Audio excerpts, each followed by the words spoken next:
तो दोस्तों आज हो गया 10 जनवरी 2023। यूपी में देश दुनिया की सभी ताज़ा बड़ी खबरें लेकर आए सिर्फ आपके लिए। चलिए खबर खबर शुरू करते हैं। उनसे पहले चैनल को अब तक सब्सक्राइब ना किया हो तो खबर चैनल को सब्सक्राइब कर दें, लाइक कर दें, शेयर कर दें ताकि इसी तरह की खबर आप हर रोज देख सकें। चलिए शुरू करते हैं आज की पहली बड़ी खबर। जोशीमठ में बढ़ते खतरे को देखते हुए सरकार ने एक्शन प्लान बना लिया है। इसके तहत खतरे की स्थिति के आधार पर जोशीमठ को 3 जोन में बांटा गया है। इन 3 जोन को डेंजर, बफर और कम्प्लीटली सेफ जोन का नाम दिया गया है। वहीं उत्तराखंड के मुख्यमंत्री पुष्कर सिंह धामी ने कहा है कि जोशीमठ में एक नया भू दसाव जोन बना है। इसकी जद में लगभग 600 परिवार आ रहे हैं।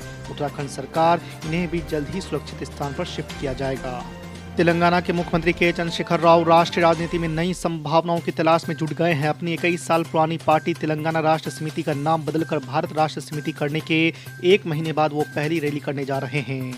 पार्टी प्रवक्ता के मुताबिक ये रैली 18 जनवरी को खम्मम में होगी। खास बात यह है कि इस रैली में आम आदमी पार्टी के मुखिया और दिल्ली के मुख्यमंत्री अरविंद केजरीवाल, पंजाब के मुख्यमंत्री भगवत मान, केरल के सीएम पी विजयन और यूपी के पूर्व मुख्यमंत्री अखिलेश यादव भी शामिल होंगे। भारतीय किसान यूनियन के नेता राकेश टिकैत सहित किसानों के एक प्रतिनिधि मंडल ने सोमवार को हरियाणा के कुरुक्षेत्र में कांग्रेस सांसद राहुल गांधी से मुलाकात की है।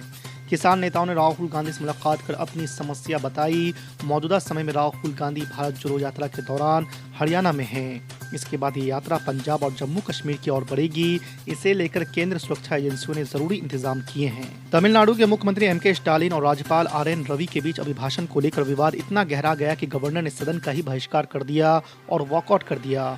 उस वक्त माहौल काफी खराब हो गया जब सीट से उठकर जाते हुए राज्यपाल के पीछे से डीएमके के विधायक नारेबाजी करने लगे। दरअसल विवाद इस बात को लेकर हुआ कि एम.के. स्टालिन चाहते थे कि अभिभाषण की केवल उन बातों को रिकॉर्ड में रखा जाए जो कि उनकी तरफ से दी गई थी। सुप्रीम कोर्ट में धर्मांतरण के मामले पर सोमवार को सुनवाई हुई। इस दौरान अदालत ने धर्मांतरण को गंभीर मुद्दा माना और कहा है कि इसे राजनीतिक रंग नहीं देना चाहिए। आपको बता दें कि दरअसल सुप्रीम कोर्ट में याचिका दायर कर मांग की गई है कि केंद्र और राज्य को धोखाधड़ी वाले धर्मांतरण को नियंत्रण करने के लिए कड़े कदम उठाने का निर्देश दिया जाए। पीठ ने कहा है कि अटॉर्नी जनरल, हम आपकी सहायता चाहते हैं। अगर जोर जबरदस्ती या फिर लालच दिखाकर धर्मांतरण हो रहे हैं तो इन्हें रोका जाना चाहिए। प्रधानमंत्री नरेंद्र मोदी ने सोमवार को मध्य प्रदेश के इंदौर में हो रहे 17वें प्रवासी भारतीय दिवस सम्मेलन में हिस्सा लिया। पीएम मोदी ने कहा है कि लगभग 4 साल बाद प्रवासी भारतीय सम्मेलन अपने मूल स्वरूप में आयोजित हो रहा है। यह प्रसन्नता की बात है। यह सम्मेलन मध्य प्रदेश की उस धरती पर हो रहा है जिसे देश का हृदय क्षेत्र कहा जाता है। इस दौरान प्रधानमंत्री नरेंद्र मोदी ने इस आयोजन की मेजबानी कर रहे इंदौर शहर की भी जमकर तारीफ की है। दिल्ली के उपराज्यपाल वी.के. सक्सेना ने मुख्यमंत्री अरविंद केजरीवाल को एक पत्र लिखा है। उन्होंने इस पत्र में राष्ट्रीय राजधानी में प्रशासनिक व्यवस्था को सुचारू रूप से संचालन के लिए आपसी बैठकों को फिर से शुरू किए जाने की बात कही है। आपको बता दें कि उपराज्यपाल ने चिट्ठी में लिखा है कि मैं तारीफ करना चाहता हूं कि आपने शहर की प्रशासनिक व्यवस्था को गंभीरता से लेना शुरू कर दिया है। मैनपुरी उपचुनाव में समाजवादी पार्टी उम्मीदवार डिंपल यादव की बम्पर जीत और चाचा शिवपाल सिंह यादव का साथ मिलने से पार्टी के राष्ट्रीय अध्यक्ष अखिलेश यादव के हौसले बुलंद है। अभी से कार्यकर्ताओं में जोश फूंकने की रणनीति पर काम करना शुरू कर दिया है। अखिलेश यादव पर अक्सर कंफर्ट जोन से बाहर ना निकलने के आरोप लगते थे, लेकिन उपचुनाव के बाद जिस तरह वो मैदान में उतरे हैं और हर फ्रंट पर खुद पहुंचकर बीजेपी पर सीधा हमला बोल रहे हैं, उसे उनकी पार्टी के रणनीतिकार शुभ संकेत बताने लगे हैं। राहुल गांधी, नीतीश कुमार और ममता बनर्जी समेत कई चेहरों को पीएम उम्मीदवार बनाए जाने के लिए विपक्ष में चर्चाओं का दौर तेज है। इस बीच एमआईएम के मुखिया असदुद्दीन ओवैसी ने विपक्ष की ओर से पीएम उम्मीदवार दिए जाने की चर्चाओं को गलत बताया है। उन्होंने कहा कि यदि विपक्ष की ओर से किसी चेहरे का ऐलान पीएम उम्मीदवार के तौर पर किया जाता है तो इससे भाजपा और मोदी को सीधा फायदा होगा। एएनआई से बातचीत में असदुद्दीन ओवैसी ने कहा है कि चेहरे पर लड़ने के बजाय विपक्ष को हर लोकसभा क्षेत्र में खुद को मजबूत करने पर फोकस करना चाहिए। राष्ट्रीय राजधानी दिल्ली समेत उत्तर भारत में पिछले कई दिनों से कड़ाके की ठंड पड़ रही है। यूपी, बिहार, पंजाब समेत कई राज्यों में शीतलहर और कोल्ड डे का प्रकोप है। लोग इंतजार कर रहे हैं कि कब उन्हें ठंड से थोड़ी राहत मिलेगी। आपको बता दें कि मौसम विभाग ने अपने ताज़ा अपडेट में बताया है कि दिल्ली समेत उत्तर भारत के राज्यों में सोमवार शाम से कपकपाती ठंड से थोड़ी राहत मिलने वाली है। अभद्र भाषा के इस्तेमाल के आरोप में सपा के ट्विटर संचालक मनीष जगन अग्रवाल की गिरफ्तारी पर सपा के राष्ट्रीय अध्यक्ष अखिलेश यादव इस कदर भड़के कि पुलिस मुख्यालय में पुलिस वालों की चाय तक पीने से इनकार कर दिया। आपको बता दें कि पूर्व मुख्यमंत्री से मुख्यालय में जब कुछ पुलिस अधिकारियों ने चाय पूछी तो अखिलेश यादव ने साफ मना कर दिया। यही नहीं, ये शक भी जताई कि चाय में जहर मिलाकर उन्हें पिलाई जा सकती है। एयर इंडिया की फ्लाइट में नवंबर महीने में को पैसेंजर पर टॉयलेट करने वाले यात्री शंकर मिश्रा की मुश्किलें कम होने का नाम नहीं ले रही है। एक के बाद एक नई जानकारियां सामने आ रही है। एक तरफ जहां शंकर मिश्रा के पिता ने दावा किया है कि उनके बेटे की कोई गलती नहीं है और वो घटना हुई तक नहीं, उधर शंकर मिश्रा के बगल में घटना के दौरान बैठे को पैसेंजर ने कई बातें बताई है और साथ ही पायलट को भी सही तरीके से घटना को हैंडल नहीं करने के लिए जिम्मेदार ठहराया है। दुनिया के तीसरे सबसे अमीर शख्स गौतम अडानी ने शनिवार को राहुल गांधी को लेकर जवाब दिया है। उन्होंने राहुल गांधी को सम्मान्य नेता बताया है। आपको बता दें कि एक इंटरव्यू में राहुल गांधी को लेकर पूछे गए सवाल पर गौतम अडानी ने कहा है कि राहुल जी की बार बार बात करके वापस आप मेरा राहुल जी से झगड़ा करवा देंगे और वे कल एक और बयान दे देंगे।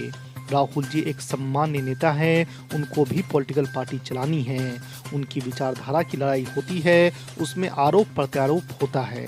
बिहार के मुख्यमंत्री नीतीश कुमार ने कहा है कि मदरसों की स्थिति सुधारने और उसे आगे बढ़ाने के लिए सरकार ने काफ़ी काम किया है। मदरसों में अब बेहतर ढंग से पढ़ाई हो रही है, इनमें साइंस की भी पढ़ाई हो रही है।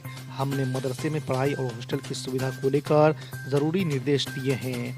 आपको बता दें कि समाधान यात्रा के चौथे दिन रविवार को सीवान पहुंचे मुख्यमंत्री नीतीश कुमार ने महाराजगंज प्रखंड में मदरसा इस्लामिया अरबिया में छात्र छात्राओं से मुलाकात की। शाहरुख खान की फिल्म पठान इन दिनों पूरे देश की सुर्खियों में है। पठान फिल्म रिलीज से पहले ही विवादों में घिर गई है। आपको बता दें कि एमआईएम के बिहार प्रदेश अध्यक्ष अख्तर ईमान ने कहा है कि इस मुल्क में बीजेपी और उसकी हमलावर जमात नफरत की सौदागरी करके ही अपनी सियासी रोटी सेकती है। बीजेपी की डिक्शनरी से यदि टोपी, टीका, गाय, बकरी, पाकिस्तान और कब्रिस्तान निकाल दो तो ये पार्टी तड़प कर मर जाएगी। वहीं आगे उन्होंने कहा है कि शाहरुख खान दामाद किसके हैं ये पता कर लेना चाहिए। बिहार में जातीय गणना की प्रक्रिया 7 जनवरी से शुरू हो गई है, जिसको लेकर नीतीश सरकार और प्रशासन ने खास तैयारी की है। ये पूरी प्रक्रिया 2 चरणों पर पूरी होगी। पहले चरण में राज्य के सभी मकानों की संख्या गिनी जाएगी और फिर दूसरे चरण यानी मार्च से सभी जातियों और धर्मों के लोगों से संबंधित आंकड़े जुटाए जाएंगे। आपको बता दें कि ये पूरी प्रक्रिया मई 2023 तक पूरी हो जाएगी। बिहार में कड़ाके की ठंड के कहर को देखते हुए स्कूलों में छुट्टियां बढ़ गई है। राजधानी पटना में 14 जनवरी तक 10वीं तक के स्कूल बंद करने के आदेश जारी हुए हैं। वहीं 15 जनवरी को भी रविवार है, ऐसे में 16 तारीख से पहले नर्सरी से 10वीं की कक्षाओं में पढ़ाई नहीं होगी। हालांकि मैट्रिक परीक्षा से संबंधित गतिविधियां जारी रहेगी। आपको बता दें कि पूर्णिया में भी 10 जनवरी तक 8वीं तक के स्कूल बंद किए गए हैं। गुलाम नबी आज़ाद को बड़ा झटका लगा है। अब वो अपनी पार्टी में अकेले पड़ते नजर आ रहे हैं। डेमोक्रेटिक आज़ाद पार्टी का भविष्य भी अब खतरे में दिख रहा है। ऐसा इसलिए कि आज़ाद के पास अपने किसी भी शीर्ष सहयोगी के साथ नहीं बचा है। उनके 17 समर्थकों ने हाल ही में घर वापसी करते हुए कांग्रेस पार्टी की सदस्यता ग्रहण कर ली है। अब जम्मू कश्मीर के पूर्व मुख्यमंत्री के सामने भविष्य को लेकर कई सवाल खड़े हो गए हैं। क्या वो अपने समर्थकों की तरह खुद भी वापसी करेंगे या फिर आने वाले विधानसभा चुनाव में कांग्रेस को चुनौती देंगे? कांग्रेस नेता राहुल गांधी की भारत जोड़ो यात्रा सिर्फ 3 दिन ही उत्तर प्रदेश जैसे बड़े राज्य में रही। इतना ही नहीं, उनकी यात्रा में ना तो अखिलेश यादव और ना ही मायावती शामिल हुई। इसके बावजूद कांग्रेस पार्टी के तमाम बड़े नेता और कार्यकर्ता दावा कर रहे हैं कि लोगों से मिल रही प्रतिक्रिया उत्साहित करने वाली है।